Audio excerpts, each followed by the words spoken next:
Hey, everybody. On this episode of Samp&Chance, we're going to look back at the pay-per-view that was Payback from the WWE this Saturday. Also on this episode, we're going to take a look at the CM Punk saga. Is it officially over? I don't know. How about you, Mr. Michaels? Tune in to find out. Tune in and find out. There you go. All this and so much more on this episode of Samp&Chance. So strap in and thank you for letting us into your ears.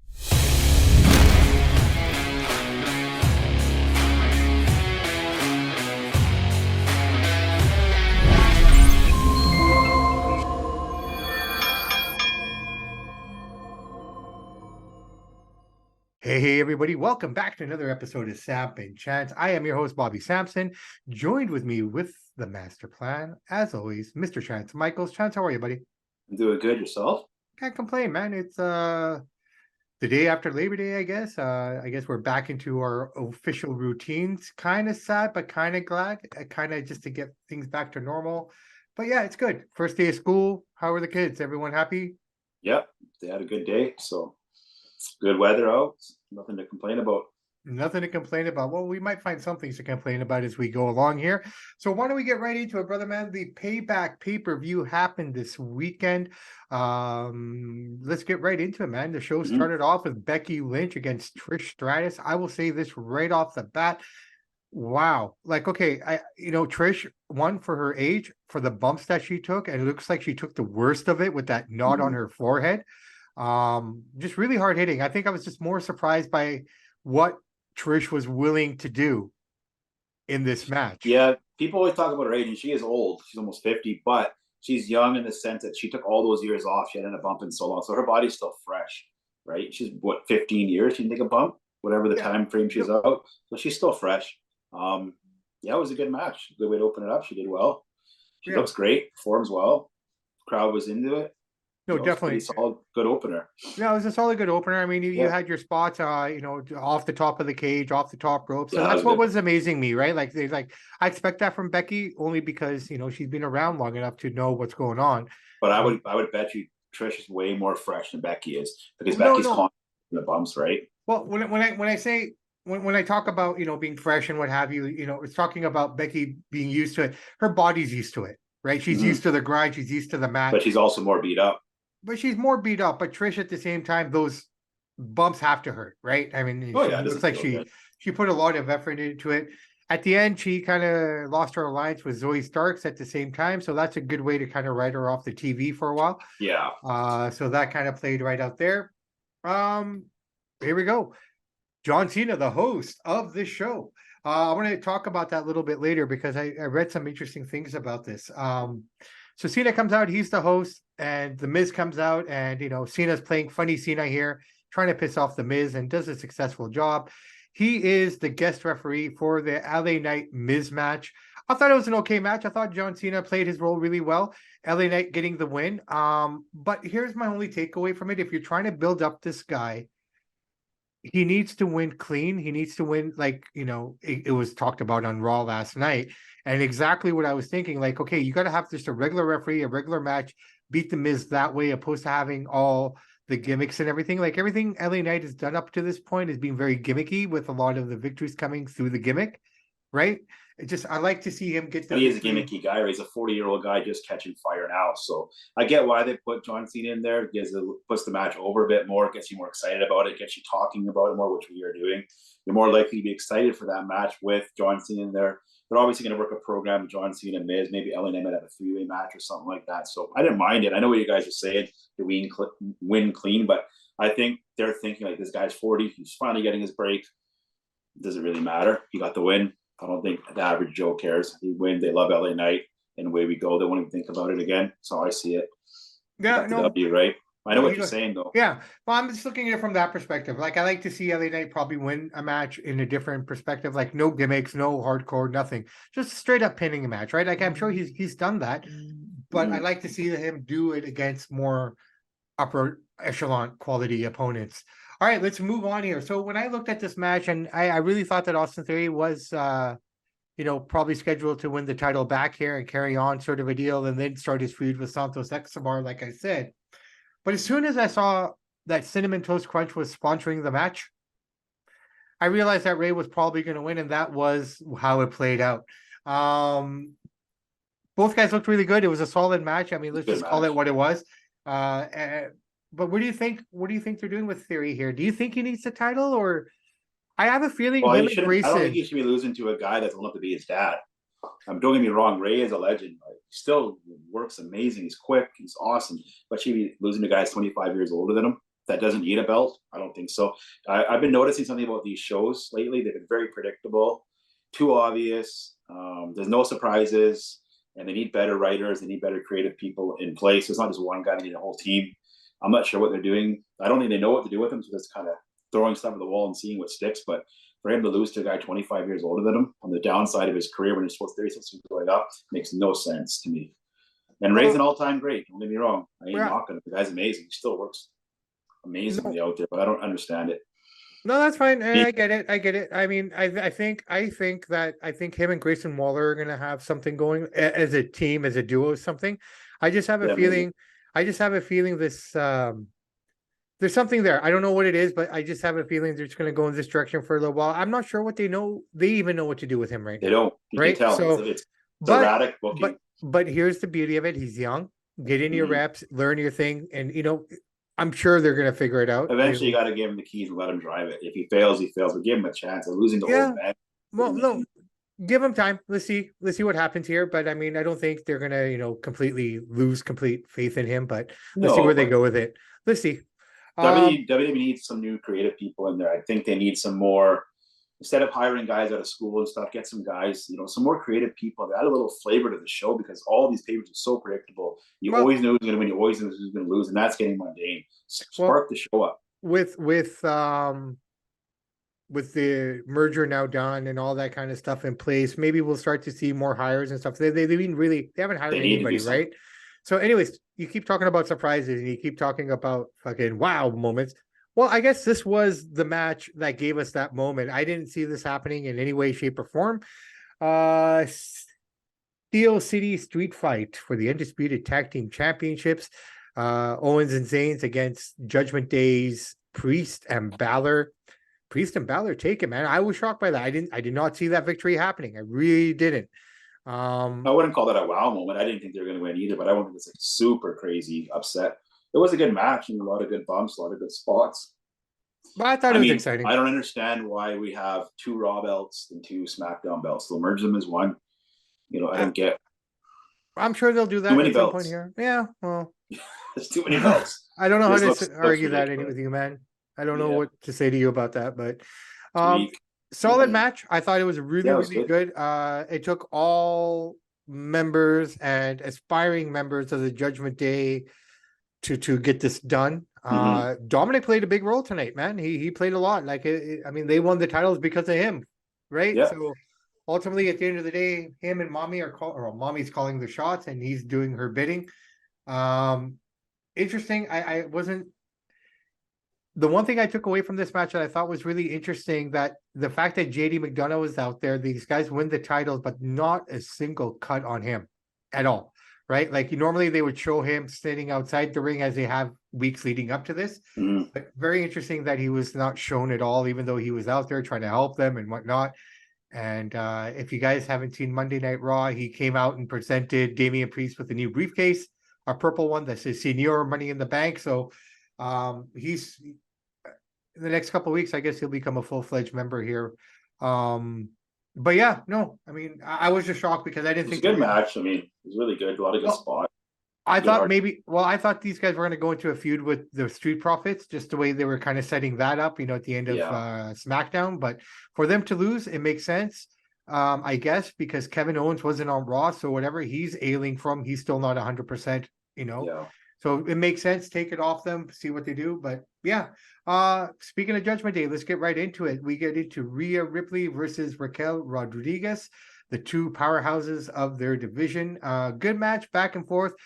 I like how they set it up. They talked about how, Raquel isn't there yet, which we were talking about, like in terms of just this and that. And, they played the same kind of chords that we were kind of playing. And they built the match that way, right? There were moments where you thought, okay, she's going to win it, but she makes a rookie mistake or she looks away. Like, those little things. Yeah. So it was a solid match. Rhea looked good. solid. Can't complain. I don't think it's the end. We'll see these guys again. Yeah, it looks like So, it's kind of like I look at that match and I'm not saying it's the same, but it was kind of like Rhea was in the position of Rodriguez when she went up against Charlotte the first time, yeah. right? Yeah, I'm sure they're gonna carry this feud on. Yeah, that feud will carry on.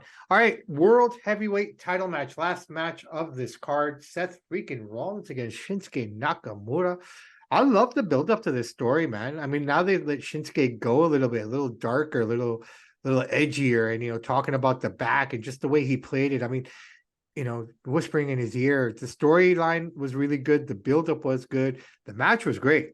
Yeah, it was the best match of the night, probably. Right, hands down, best match of the night. Solid back and forth, kind of tense moments here and there, but at the end of it all, the stomp cures all, my friend. After the cameras went off the air, Shinsuke beat him up some more. No one saw that apparently, but yeah, man, Payback. There you go. 7 out of 10 for me, man. Like I said, these are the filler pay-per-views that are leading up to the bigger ones. It was a good show, good pace, good flow. I gave it a 6.5 because I don't think it was very creative. There was not. It was John Cena was probably the highlight of the whole show. Hosting did a great job of hosting, added some fun to it. Added a little star feel to it. I mean, there were some good matches. It was decent. I gave it 6.5 just because.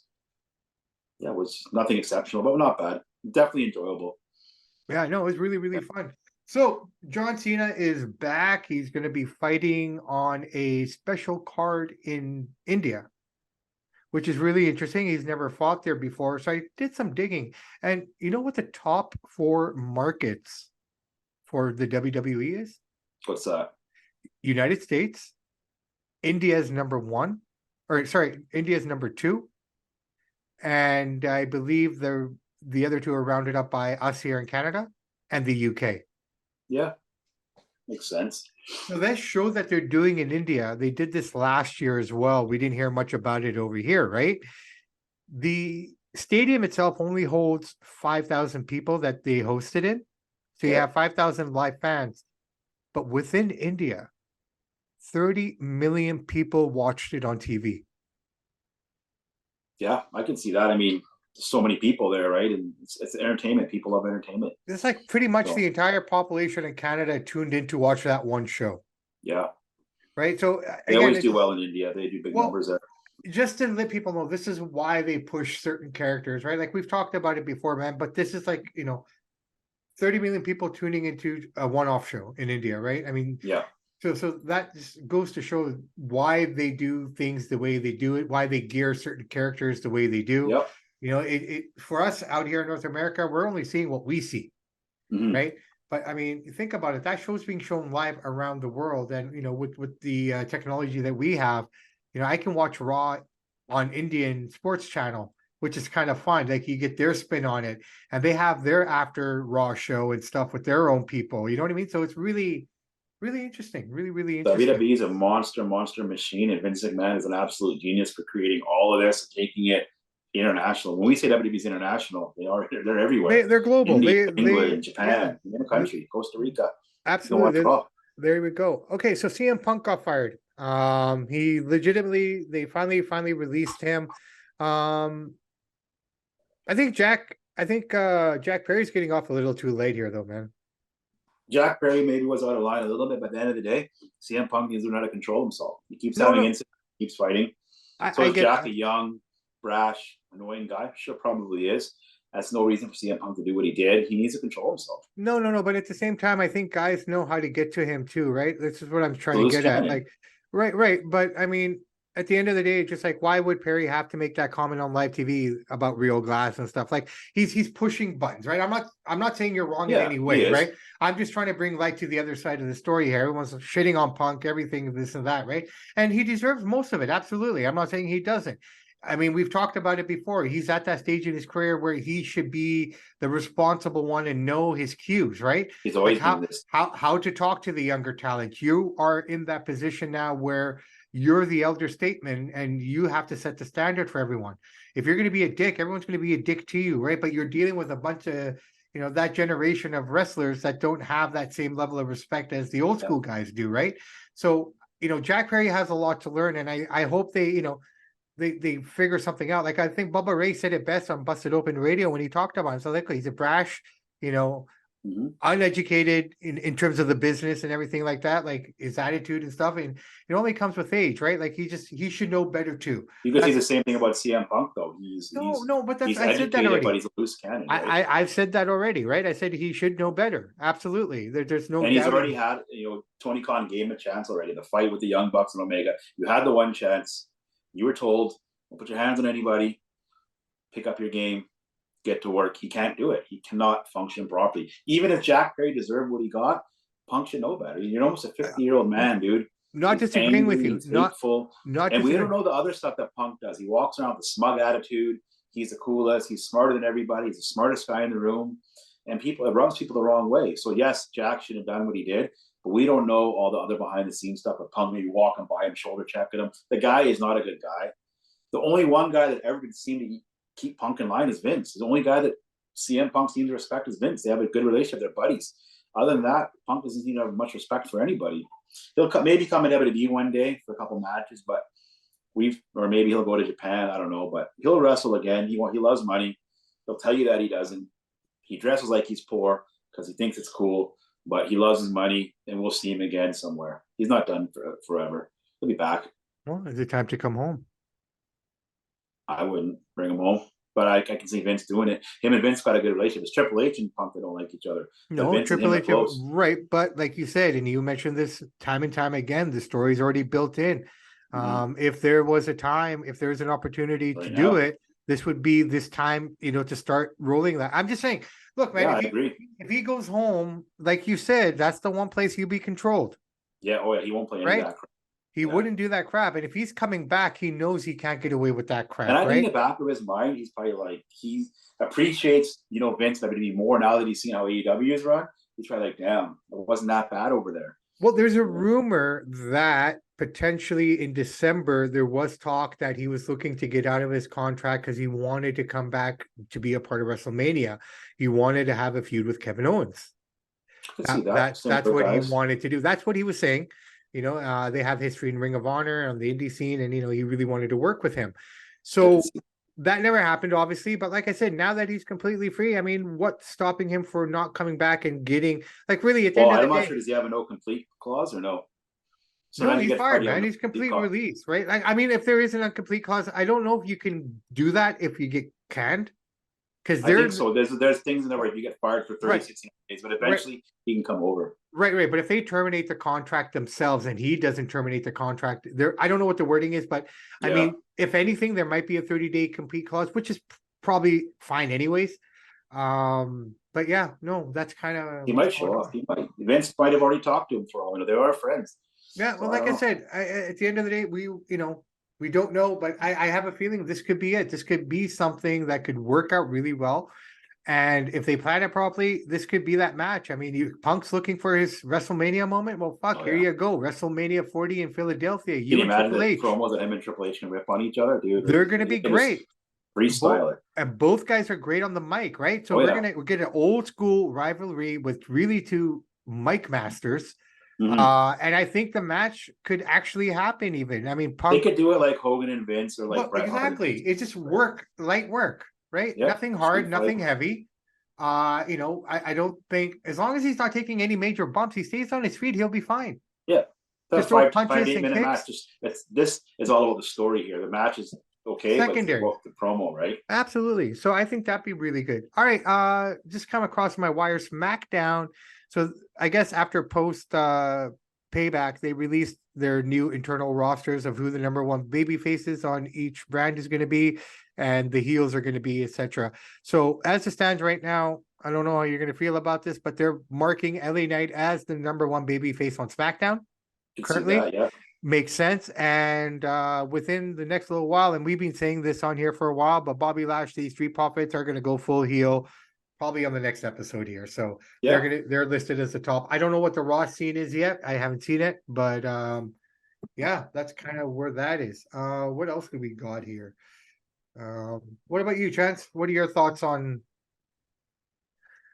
the whole Punk thing at the end of the day? Like, do you think it was justified? Do you think it was deserved? No, it's justified. He needs to go. He already had a fight. He did it again. He was told. This is enough. You embarrassed Khan at the press conference. You caused the backstage couple of the bucks. Now you're fighting Perry. Even if Perry deserved it, you got to walk away, dude. And Perry don't like you. He was pushing your buttons, but you can't control yourself. So you got to go. Tony Khan had to fire him, dude, because if not, nobody's going to respect him at all. He had to do it. He made the right decision. I think Tony only fired him because he got in his face. That could be. Right? And that's the one thing that he did. He apparently got in Tony's face and Tony felt scared. Right? Oh, he's in my face. Yeah. I think that's what did it. I don't think if he did that, he wouldn't have done anything to him. To be honest. Bob, I totally disagree with Bubba on this. I don't care what Bubba says on this. He's wrong. I don't care if he's a Hall of Famer. You can't allow that. So then he fights. Who's going to fight next? When does it stop? You know what I mean? And then the thing is, it's not like it was 20, 30 years ago. Who's to say Jack Perry doesn't sue him for assault?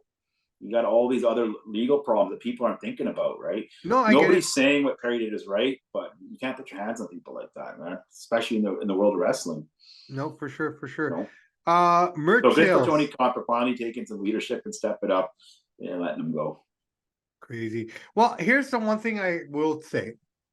The only thing that would hold back Punk from going to WWE, in my opinion, right now, would potentially be William Regal.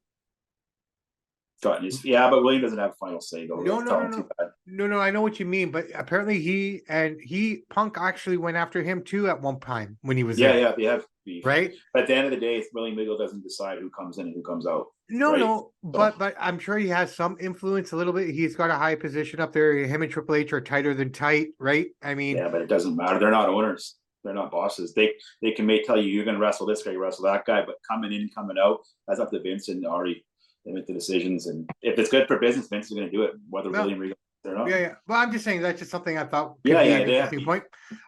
Interesting here for you, brother man. Merch sales at Payback this weekend were up 182% versus the previous record set at Payback 2017. Can you guess why? John Cena. There you go. Yep. Still popular. Still in great shape too. He looks great for 47, 48 or whatever he is. Yeah. Great shape. No, 100%. All right, Chance, I tell you what, that's pretty much all the news that we kind of have here today. Do you have anything on this day in wrestling history? Because I also have one. No, I don't. I didn't look for that. No? Okay, can I share the one I have? Hear it. On this day in 2012, Triple H made his first public appearance after cutting his iconic long hair. Oh, wow. Yeah, you look. There you go. Okay? There you go, right? And you look kind of weird too, right? I'm just looking at the picture right now. You just know him as his best days as a long-haired guy. That's what people remember him as. Yeah, well, I mean, everyone has to evolve. You know what he reminds me of now with his style? Remember the original Iron Man? Yeah.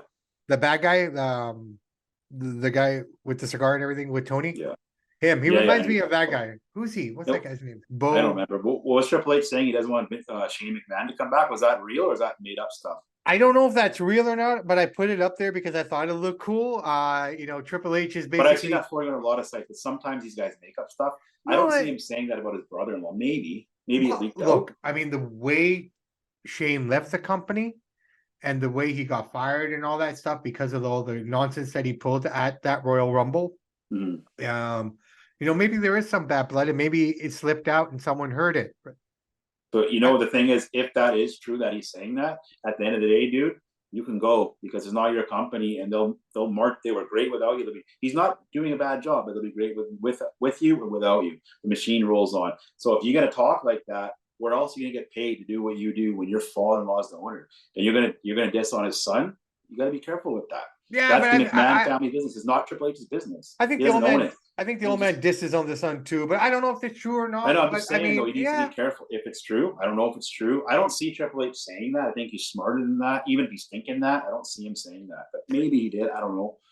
I guess tread carefully, Triple H, because once you're gone, dude. Well, I look at it this way as well. Like, I mean, you're saying what you're saying. I'm not saying you're wrong. It's a very strong possibility. But you look at the family dynamics, and you kind of who's in the favor of. Who's but what favor he is married everyone into at, family. He's not right? blood. He married in. No, fair enough. But I mean, you're also talking about the guy who fired his own son. Yeah, that's what I mean. So what I'm saying, so I mean, maybe Vince is cool, but maybe he's rubbing Vince the wrong way. You never know. Triple H wants power. Everybody knows that about him. He's always wanted power, but you're not the owner. You're not the boss. You're in charge of creative. That's where it stops. So if you're going to piss off the bosses, be careful, man. That's all I'm saying. If he said that, we don't know. I don't think he did. I think it's more in the lines of, if he did say it, I think he means it more in the lines like, look, I don't need him at the shows. You can put him in charge of marketing. You can put him anywhere else. Just don't. But that's not his decision, though. No, I get it, but at the same time, I don't see how Shane could benefit creative, anyways. Right? It just, in my opinion. I hear you on that, but if you were to ask Shane off the record would say, "Wait a minute, this guy married my sister, and all of a sudden he's in charge of creative. Why does he get it?" Well, my dad created this. He's not a McMahon. He married into this. Why does he deserve it? That would be Shane's angle. I should be running some of this show too. I'm the heir to my dad, not some guy that married my sister. That's okay, probably so they definitely have heat. So here's the other thing. Maybe they don't have heat. Maybe this was posted as a seed. Maybe we'll see. If this is what he's saying is true, then I can see Shane's angle. We don't know. It's 50-50. We don't know. I don't but think like I said, stupid enough to say that. But this could be a story.